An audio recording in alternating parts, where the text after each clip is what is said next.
Bon, ça commence à faire un petit moment que nous n'avons pas parlé de l'amour de ma vie sur la chaîne, même s'il est vrai que je la cite plus ou moins régulièrement dans des vidéos qui ne lui sont pas dédiées. Mais elle mérite tout de même un petit peu mieux que ça, non ?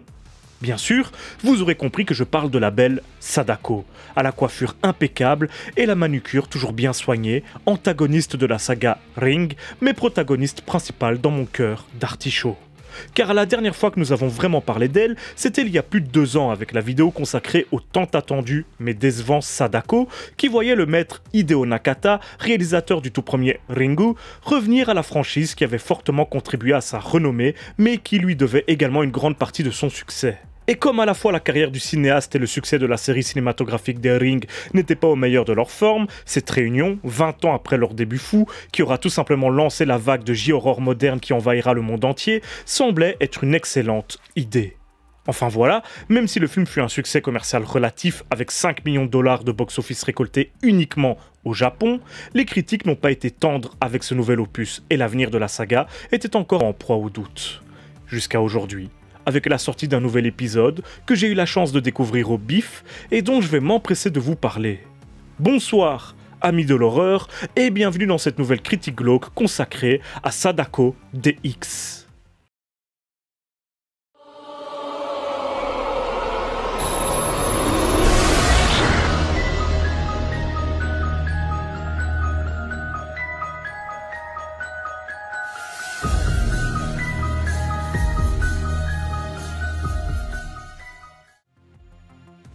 Malheureusement, pour ce retour de la belle Sadako sur les grands écrans, pas de Hideo Nakata derrière la caméra. Non, cette fois c'est Hisashi Kimura qui s'y colle, et si ce n'est clairement pas un novice, nous pouvions quand même avoir quelques doutes sur sa capacité à réaliser un film d'horreur efficace. En fait, il a énormément d'expérience dans l'univers des séries télé, dramas japonais et adaptations de mangas un peu légères, et s'il a effectivement réalisé quelques longs métrages pour le cinéma auparavant, nous sommes loin du type d'ambiance que nous sommes en droit d'attendre d'un film estampillé Ring. Il réalise par exemple un spin-off à la saga pour ados Pikanchi Half, sorte de teen movie en mode comédie dramatique, mais également un autre spin-off pour le cinéma de la série populaire Ataru, avec Ataru The First Love and The Last Kill, une comédie dramatique fantastique, les adaptations de romans jeunesse de Ninkyo Gakuen, Murder at Shijinso, ou encore Kamen Bioto.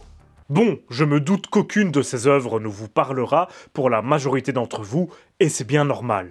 Je les énumère juste pour que vous puissiez vous rendre compte de qui est Hisashi Kimura. Un spécialiste des œuvres à destination d'un public adolescent, de comédies dramatico-romantiques ou encore d'adaptations de romans, de mangas ou de dramas. A priori, pour nous, occidentaux, il n'y a pas vraiment de rapport avec la saga Ring ou Sadako. Au niveau de la distribution, nous pouvons observer à peu près la même logique. L'extrême majorité du cast sort du monde des dramas et séries télé pour adolescents. Quelques personnalités très suivies sur les réseaux sociaux et qui parlent grosso modo au même public que Hisashi Kimura. Notons tout de même la présence de Hiroyuki Ikeuchi, énorme star au Japon et même à l'étranger, notamment ailleurs en Asie, puisque nous avons pu le voir dans les films hongkongais Ip Man, Limbo ou Manhunt de John Woo, excusez du peu, ou les films sud-coréens Yaksha ou Jeon-2. À coup sûr, c'est un visage que vous avez déjà vu passer, ne serait-ce que dans l'un de ses nombreux rôles de Yakuza, comme celui qu'il interprète dans Outrage Coda de Kitano. Encore une fois, c'est un grand monsieur. Mais dans quel type d'histoire ma bien-aimée Sadako est-elle revenue cette fois-ci, à votre avis ? Eh bien, vous allez être surpris d'apprendre que nous avons à nouveau une histoire de VHS maudite. Même si la vidéo en question a changé, nous y reviendrons, le principe est toujours à peu près le même. Lorsque vous la regardez, on vous donne un ultimatum avant lequel vous mourrez, emporté par l'esprit de Sadako. Dans le Ring original et les premières suites, le délai était de 7 jours. Une semaine durant laquelle vous deviez essayer de trouver le moyen de vous en sortir, de vous libérer de la malédiction de Sadako. Sauf que ce délai avait déjà changé pour la série des Sadako 3D, puis pour le crossover Sadako vs Kayako. On passait à 2 jours, puis à seulement 24 heures, et à nouveau, dans ce Sadako DX, nous revenons à une seule journée. Un ultimatum très court pour réussir à se libérer de l'emprise maléfique de la plus belle femme du monde. Un parti pris sur lequel nous reviendrons un petit peu plus tard, si vous me le permettez. En dehors du concept de la vidéo tueuse, nous avons bien sûr toute une nouvelle intrigue, avec de nouveaux protagonistes en guise de personnages principaux. Notre héroïne, Ayaka, est une étudiante super intelligente qui possède un QI de 200, ce qui lui a donné accès à une certaine notoriété au Japon et lui permet par exemple d'être invitée sur des plateaux de télé pour des débats. Un soir, elle participera à un débat télévisé à propos d'une étrange légende urbaine qui parle d'une certaine vidéo maudite. Et elle sera opposée à une sorte d'exorciste bouddhiste hyper célèbre, mais surtout extrêmement excentrique, qui soutient l'existence de la malédiction et met en garde les spectateurs malgré le scepticisme de Ayaka qui émet certains doutes. Mais lorsque, dans sa vie privée, sa propre sœur va regarder la cassette et que des preuves de décès liées à la malédiction en question vont survenir, Ayaka va mettre son intelligence supérieure à rude épreuve et enquêter sur cet obscur VHS et l'esprit revanchard qui semble l'utiliser pour répandre sa vengeance. Elle sera alors accompagnée dans ses aventures par un jeune homme, apprenti médium qui a échappé à la malédiction, mais a vu l'une de ses clientes y succomber, sa mère et sa sœur, toutes les deux extrêmement superstitieuses, et l'un de ses plus grands fans, un internaute anonyme également très intelligent, qui va lui aussi enquêter sur la malédiction pour lui venir en aide. À ce stade, vous avez certainement déjà repéré un très grand nombre de différences avec le Ring original, et je tiens à souligner ici que nous ne parlons pas juste de différences scénaristiques ou narratives. Mais nous reviendrons naturellement là-dessus. Tout d'abord, laissez-moi vous présenter les principaux ajouts de Sadako DX à la franchise, car évidemment, il y en a quelques-uns. Outre la durée de l'ultimatum de la malédiction, comme je vous l'ai dit, la vidéo en elle-même est différente. Encore une fois, ce n'est pas la première fois que la saga nous propose de nouvelles images maudites, c'est une façon de la renouveler un petit peu, d'apporter du sang neuf, même si ça diminue quelque peu le poids iconique d'une telle franchise, dont la vidéo initiale est tout simplement devenue mythique avec le temps. En fait, pour être honnête, nous n'avons plus vraiment de vidéo ici. À la place, chaque personne qui cherche à visionner la cassette verra des images prises dans son propre quartier, à quelques mètres du lieu où il regarde la vidéo. Pire encore, au fur et à mesure de la vidéo, la caméra se rapproche de l'endroit en question, comme si la menace avançait vers son spectateur. Du coup, à chaque nouvelle victime, nous avons droit à des images différentes. C'est censé être plus angoissant puisque ça implique le personnage directement dans la malédiction, mais c'est une mauvaise idée à plein d'autres niveaux. Outre le côté mythique de la vidéo en elle-même que j'évoquais précédemment qui disparaît totalement ici, on ne peut même plus vraiment parler de vidéo finalement, vu qu'elle change tout le temps. Mais même au niveau de la tension, cela ne fonctionne pas vraiment. Les images sont banales du coup, puisqu'on se contente de filmer et d'avancer dans la rue, là où les images choisies dans le Ring original, couplées aux effets sonores terrifiants de Kenji Kawai, ont traumatisé plusieurs générations de spectateurs. Enfin, si la vidéo originale était intrigante, mettait mal à l'aise, les images avaient quelque chose de réaliste. En tant que spectateur du film, on était complètement mis dans la peau du personnage fictif, en train de regarder la vidéo et on y croyait, ce qui permettait à la peur d'opérer. Pour retrouver le même genre d'impact ici, il aurait fallu que la vidéo représente des images de nos propres maisons, ce qui est bien sûr impossible. La peur que le protagoniste ressent se transmet beaucoup plus difficilement au spectateur. Le fait que nous soyons tout de suite confrontés à un phénomène ouvertement fantastique diminue également notre implication dans l'action, alors que dans le Ring original, c'était tout d'abord la curiosité, la fascination et l'énigme qui tenaient le spectateur en haleine et lui permettaient de suivre le parcours de l'héroïne avec elle, sans le détachement que ce Sadako DX provoque malgré lui. Mais pire encore que cette nouvelle vidéo, qui reste une idée compréhensible en soi, nous avons le fonctionnement de Sadako complètement différent. Une fois la cassette maudite visionnée, Sadako se met à apparaître de façon aléatoire à sa nouvelle victime durant les 24 heures qui la séparent de sa future mort. Sauf que voilà, elle prend alors les traits de personnes chères à sa proie, elle-même déjà décédée. Un père, un oncle, un ami, une cousine, etc. Et elle passe d'un physique à l'autre via des phases de transformation assez ridicules, durant lesquelles ses cheveux poussent de façon grotesque, ses traits se modifient presque à la manière d'un cartoon. Sadako n'a jamais adopté ce genre de comportement auparavant, donc ça sort un petit peu de nulle part. Mais ça, à la rigueur, on s'en fout. Ce qui dérange, c'est plutôt que... c'est ridicule, c'est risible, ça ne marche pas. Dans la salle, tout le monde ou presque riait devant ces scènes, dont l'objectif continue de m'échapper, au moins en partie. Pire encore, nous avons toujours en tête la façon dont les victimes de Sadako, dans le Ring original, étaient retrouvées figées, une expression de terreur sur le visage. Esthétiquement, cette idée est devenue assez légendaire, surtout après avoir été exagérée dans le remake américain de Verbinski et parodiée dans les Scary Movie. Eh bien, ici, nos victimes aiment mourir de façon extrêmement ridicule, le summum étant atteint avec les cumulets de certaines des victimes de Sadako, une façon dramatique de passer l'arme à gauche, vous en conviendrez.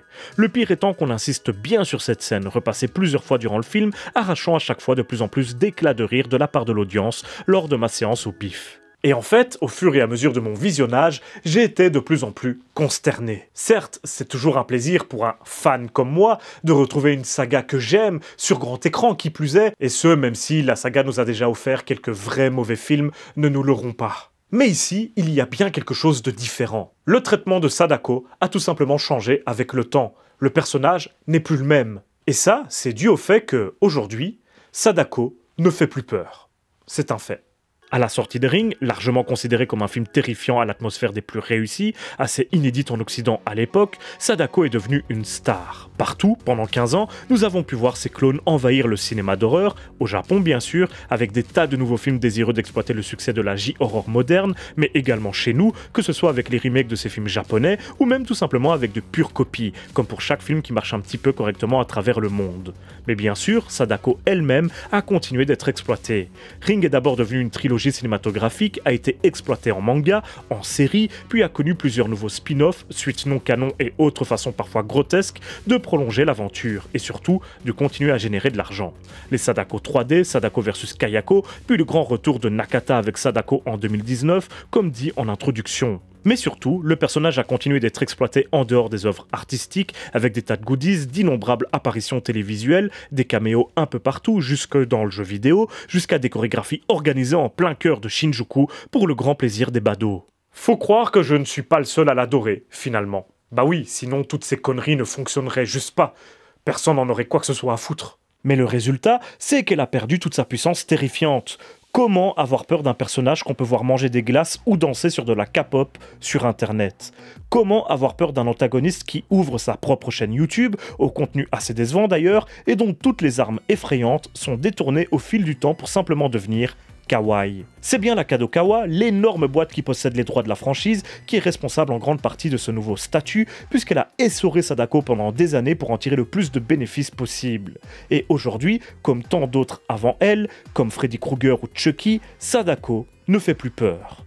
Et un film comme le Sadako de Nakata ne pouvait que très difficilement réussir puisqu'il s'efforçait de continuer à traiter son sujet sérieusement. La Kadokawa a donc en quelque sorte fini par accepter ce changement de statut de son personnage dans l'inconscient collectif et a même compris qu'elle pouvait l'exploiter également. Ce n'est pas pour rien si c'est Hisashi Kimura, un cinéaste spécialisé dans le spectacle populaire pour adolescents et l'adaptation de franchises, qui a été choisi pour réaliser cette nouvelle suite. Il faut continuer à entretenir cette image hyper populaire et l'amour que le public porte à ce personnage. C'est également pour cette raison que les protagonistes de cette nouvelle suite ressemblent beaucoup à des archétypes de personnages de manga pour jeunes et qu'une sorte d'humour très banal qui fait très animé plane sur tout le film. Mais c'est aussi pour ça que, dans Sadako DX, il n'y a pas de véritable dénouement à l'intrigue. Combattre Sadako est facultatif et, désolé pour le spoil, mais la nouvelle façon de se libérer de sa malédiction, c'est de regarder sa vidéo absolument tous les jours.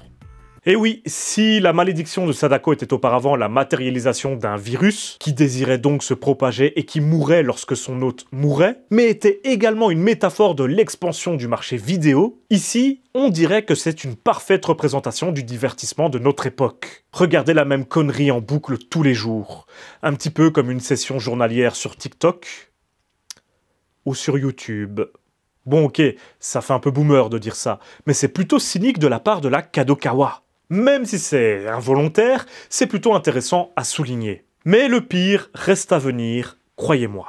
Le pire, c'est que le but de Sadako DX n'est pas tant de prolonger la franchise cinématographique de Sadako, ou en tout cas, ce n'est pas la finalité souhaitée. Non.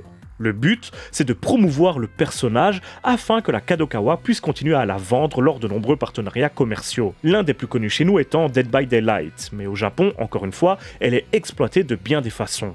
Et oui, Sadako DX est une gigantesque pub à la chaîne YouTube de Sadako, par exemple, mise en scène par la Kadokawa, et dans laquelle elle singe les youtubeurs populaires. Je veux dire, elle a même son propre line, sorte de WhatsApp japonais, donc vous pouvez ajouter son numéro et chatter avec elle. Ou plutôt, chatter avec une espèce d'intelligence artificielle qui vous enverra des liens à chaque fois qu'elle aura un nouveau produit à vous refourguer avec tout un tas de promotions. Voilà ce qu'est Sadako en 2022. Et je trouve ça extrêmement triste. Vraiment, c'est déprimant. Pour être honnête, ce Sadako DX est relativement correct en soi. Un petit film oubliable tout au plus, mais c'est ce qu'il représente qui me dérange fortement, et il symbolise complètement à mes yeux le déclin de cette pauvre Sadako qui est passée au fil du temps de créature terrifiante de films d'horreur au statut de Pokémon. Tout le traitement du film transpire la volonté de vendre, d'alimenter cette image, de continuer à exploiter le potentiel commercial d'un personnage qui a perdu toute son essence originelle. Sadako DX ne fait jamais peur et ne cherche jamais à le faire. Ses nombreuses idées ridicules sont en fait souhaitées, pensées pour être drôles et Sadako est moquée. Au fil du temps, elle a juste perdu toute sa puissance. Sadako DX est donc le parfait exemple de ce que font les producteurs mercantiles et yes man appliqués au cinéma, aux œuvres d'auteurs qui avaient du cœur et une véritable aura. Et cela nous prouve une fois de plus, même si j'enfonce encore une porte ouverte, que la franchisation à outrance repose rarement, voire jamais, sur des intentions artistiques et que le spectateur est avant tout vu par les producteurs comme un consommateur. Enfin bon, pour finir sur une note un petit peu plus positive, le film est sans doute meilleur que les plus mauvais de la saga, heureusement, et il y a une vraie volonté de tout de même renouveler les codes de la saga pour qu'ils s'inscrivent un petit peu mieux dans notre époque. Sadako a toujours évolué avec les années, et même si, comme je l'ai dit, elle ne fait plus du tout peur aujourd'hui, elle n'est peut-être pas encore tout à fait morte. Et vu qu'il est malheureusement certain que son parcours cinématographique n'est toujours pas fini, il ne reste plus qu'à espérer que quelqu'un, un jour, arrivera à lui redonner un petit peu de sa superbe. Ou alors, je dois juste me mater pour la 100e fois le Ring original et ses premières suites. Et voilà, c'est déjà la fin de cette vidéo et j'espère qu'elle vous aura plu. Dans tous les cas, on se retrouve très bientôt pour une prochaine vidéo et d'ici là, surtout n'oubliez pas, si vous avez peur, c'est que vous êtes toujours en vie.